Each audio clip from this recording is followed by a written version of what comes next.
but had such a disappointing performance, he did not make the field for the individual all-around, and that's why the United States, one of the reasons the United States did not finish better. The best U.S. performance, as you heard Charlie Neal tell you, was performed by Charlie Lakes, who finished 7th.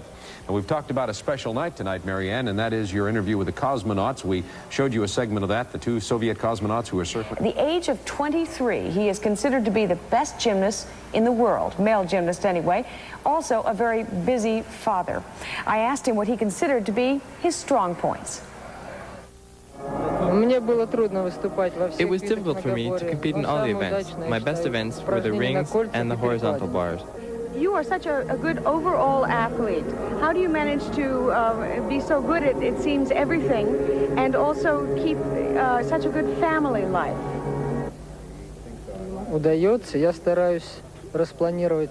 I try to plan my time hour by hour, and that's how I manage my sports and my private life. The Soviet gymnasts performed exceptionally well this evening and throughout this competition. Who would you say is the next toughest group of athletes? From what country? Well, of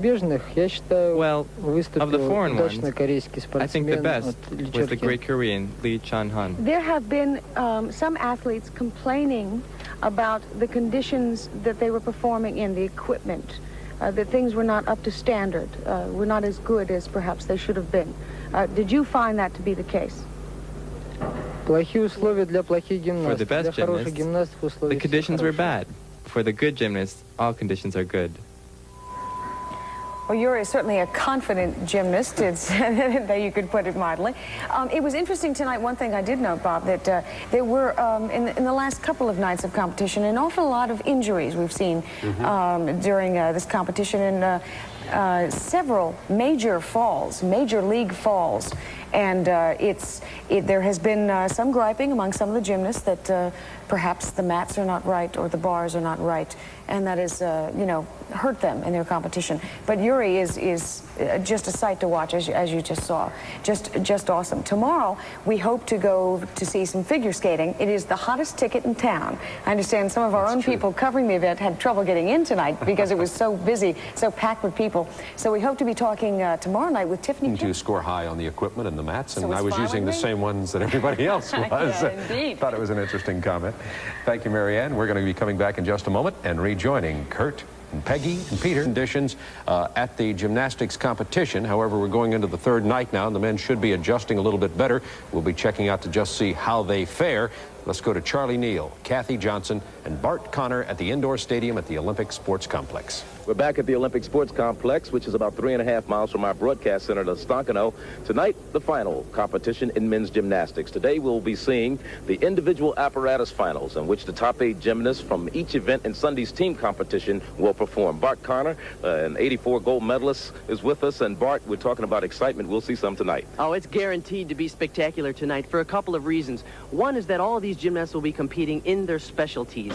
The other reason, of course, is that the scores do carry over from the team competition, so I know it's going to be very close. I can guarantee, though, that there will be no mediocre performance that's going to win an event here. The guy who's going to be the champion on each individual piece of apparatus is going to have to do all the big tricks and do them perfectly. Okay, Kathy Johnson is also working with us. Kathy was a member of our 1984 Olympic team. And Kathy, we have 3 Americans performing. We have Phil Cahoy, Brian Babcock, and Charlie Lakes. Can we win a medal? Charlie and Brian have only an outside shot at winning a medal. Our best hope lies with Phil Cahoy. If he can put together an exceptional routine on either the side horse or the parallel bars, he could very well sneak in and walk away with a bronze medal. But it's going to be tough. Okay, the competition is about to get underway. We'll kick it off with the floor exercise. This is Charlie Lakes from the University of Illinois. Now, he is in 6th place of the 8 competitors in the floor exercise. He only has a 9.65, but the guys to watch him, McGilney and Koryaev of the Soviet Union and Lee from China, they all come in with a 9.8. Charlie Lakes right now. Okay, Charlie started his exercise with a laid-out double backflip. He had a little bend in the knees and a little sloppy on the landing. That'll cost a couple of tenths a point. But look at this pass. A front 1 3/4 to a round-off Arabian 1 3/4. That's tough stuff. That is such a difficult pass, but he does it with such ease.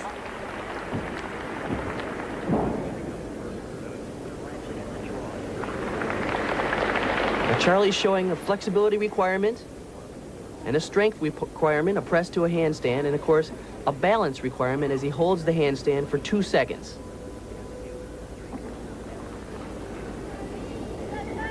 He has to cover all of the area, the 40 by 40 floor exercise mat. He's getting ready for his last tumbling run right here. Oh, nice work on a pike double backflip. Charlie Lakes from the United States, born in Newhall, California. We talked about the fact that he started in 6th place, but his chances for a medal very, very slim because some of the top gymnasts in this competition are yet to come up. Now watch what happens here on his layout double back. He did it yesterday, and he did it a little bit better in the all-around competition. Notice his knees are a little bit bent. He's just a hair lower, and it's kind of tough when he comes down on that landing. 9.70 the score for Charlie Lakes. That'll give him a combined score of 19.35. He doesn't look like he's too happy with his performance on the floor exercise. Now the next young man is Valentin McGillney. He's from the Soviet Union. He's one of the top guys we talked about. He is tied with 2 other competitors with a 9.8 coming in, so he has a chance for a medal. You know what's great about this gymnast is he does such quality work. He doesn't just execute the skills, he performs them completely and perfectly. I agree with you, Kathy. I think the best quality that he has going for him is that in every event, he's very clean and very precise. He has all the necessary qualities to be one of the best gymnasts in the world for the next few years. A student at Kemerovo State University, which is in the Ural Mountains. Now there's the layout double backflip. Nice form. And a perfect landing. Oh, beautiful work. That's an Arabian 1 3/4 front flip done in the pike position. His connections are all done so well. And it's these minute details that really separate him from the field.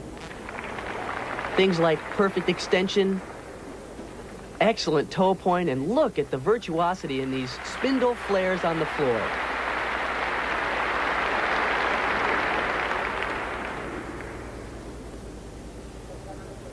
I don't know how these gymnasts can work on that floor mat. It's got to be the ugliest floor mat I've ever seen. I don't know.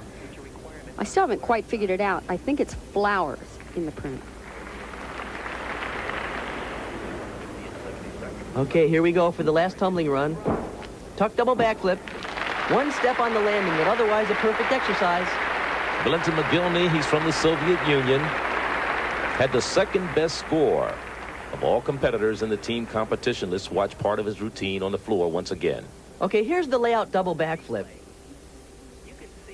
He has good lift, but notice more importantly the perfect position in the air.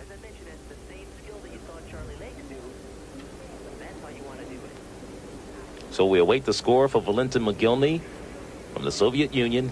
He came in with a 9.8, and McGillney gets a 9.85. So that puts him in the lead right now. He is the current leader in the floor exercise competition. And his countryman, Yuri Korlev, is the next young man to come up. 19.65 is the score for McGillney right now, but Yuri Korlev was one of the other young men we mentioned who came in with a 9.8, so he could very well take over the lead. And I tell you, he got off to a great start there. He used the same mount as McGillney, a laid-out double backflip. It wasn't quite as high, but the form was perfect, and he had great rotation.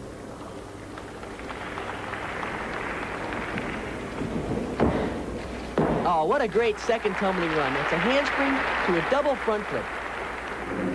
There are not many gymnasts in the world performing that skill.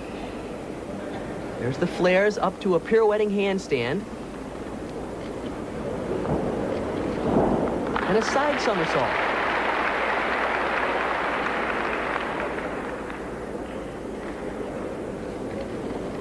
He needs a 9.85 to tie, a 9.9 to take over the lead from McGillney. Okay, here's his last tumbling run.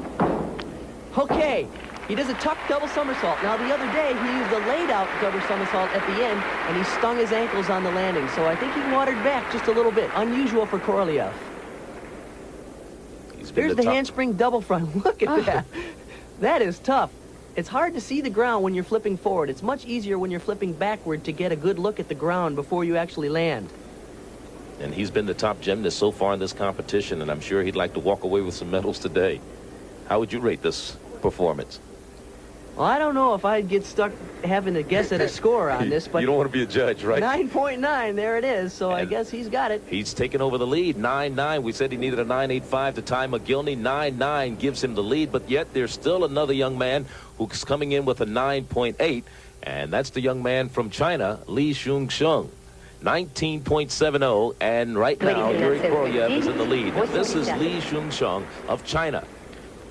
Now he also needs a 9.95. He needs a 9.95 to take the lead away from Korolyev. Okay, here we go. Round up back handspring. Oh my gosh, that's a laid out double somersault, but I've never seen one quite like that. All the competitors have done that double layout, but I've never seen one that beautiful. And look at this, a front step out to a nice high double twist. It's a relatively simple tumbling run, but he did it like he was taking a walk in the park. You'll probably have to be perfect to win. Does he know that? Absolutely. In fact, he's trying to make sure everything is right on. Notice the perfect line in the handstand. So far, all of his landings have been excellent. Front, front. Look at the spring he has in his legs. Of course, most of us remember Li Ning and Tong Fei from the Olympic team in '84. They could really tumble high, but I think Li's in a completely different class. Look how he just trots into the ring. Oh, what a dismount, a tough double back hook. Yesterday he landed square on his back on that. Today he had more control. And I said he needed a 9.95 to take over the lead from Korolyev. McGillney, remember, also is one of the leaders who's already in second place right now. Let's watch part of the routine from Li once again. Watch how perfect this is. Great arm reach, but look at the second flip is actually higher than the first flip, and he lands standing straight up and down. Li Chung-sung, a 9.85, so it's not good enough to take him and put him in the 9.85, lead. Charlie, the guy got ripped. I think he should have had at least a 9.9. I agree with you, Bart. Yuri Korolyev of the Soviet Union finishes with the gold. McGillney and Li tie for the silver, while Charlie Lakes of the United States finishes fifth. And we'll be back with more men's gymnastics in just a moment. Stay with us. Individual apparatus finals, you're looking at Valentin McGillney. He has the best score coming in at 9.9, but you also have to be aware of Korolyev from the Soviet Union, who has a 9.8. Also, there's a young man named Reason. We'll see him. He's in there battling with a 9.75. McGillney says the pommel horse is his best apparatus. And you can see why it's his best apparatus and why he has a 9.9 coming in. Look at this work. Perfect body line. One pommel work. Now watch this on the end. He breaks into flares, and he's doing what they call a spindle in flares. And he travels up. Now, yesterday, this is where he had trouble right there, but he got by. So his exercise is perfect to this point. This is an incredibly long routine, and all the parts are of value.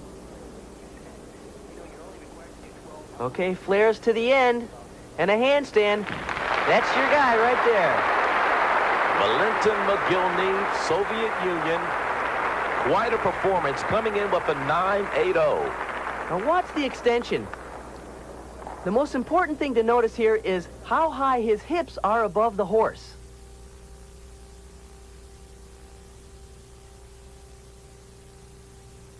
This is definitely one of the best routines done in the world, if not the best. And notice how long his arms are. He has tremendous elevation over the pommels, and that helps a great deal. So we await the score, a 9.90, and that really vaults him out in front. That's going to be hard to beat. He came in with the highest score in the competition, a 9.9. So he's now out in front with a 19.80. You're looking at him right now, Valentin McGillney. He's from the Soviet Union. So the young man you're watching right now is Marian Rizan. He has a 9.75. He's from Romania.